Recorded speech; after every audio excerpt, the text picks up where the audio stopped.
السلام عليكم، ان شاء الله راكم بخير وعلى خير وانتم تشوفوا في لا فيديو تاع اليوم. راح نشارك معكم في هذه لا فيديو عصير الدلاع. المقادير تاوعو سهله ومتوفره اكيد في كل منزل. نحتاجو نص دلاعه، ونحتاجو معاها كاس تاع الماء ماهوش معمر مليح باسكو الدلاع اكيد يطلق الماء. نحتاجو معاها ايضا السكر، نحتاجو عصير ليمون. راح نحطو هذاك الدلاع بعد ما نقوه تخي بيان من هذوك العظام. نحطوه في ريسيبيون كما راكم تشوفوا، نستخدموا بلندر ولا ميكسور بلونجور. راح نميكسيو المقادير هذون مليح.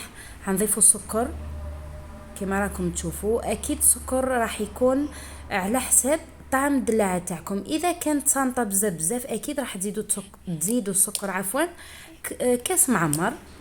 فوالا راح نميكسيهم كما قلت لكم تري بيان. راح نضيف ايضا عصير 2 حبات ليمون طبيعي بدون اي اضافات، يعني ماشي مركز عصير ليمون. راح نصفي هذا الخليط تاعي ونحطه في فريجيدار يبرد تري بيان، ونقدموه بارد وبالصحه والراحه. ما تنساوش تشتركوا في القناه وتفعلوا زر الجرس باه يوصلكم جديد.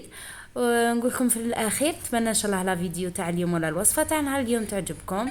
تهلاو في رواحتكم ومع السلامه في وصفه اخرى ان شاء الله.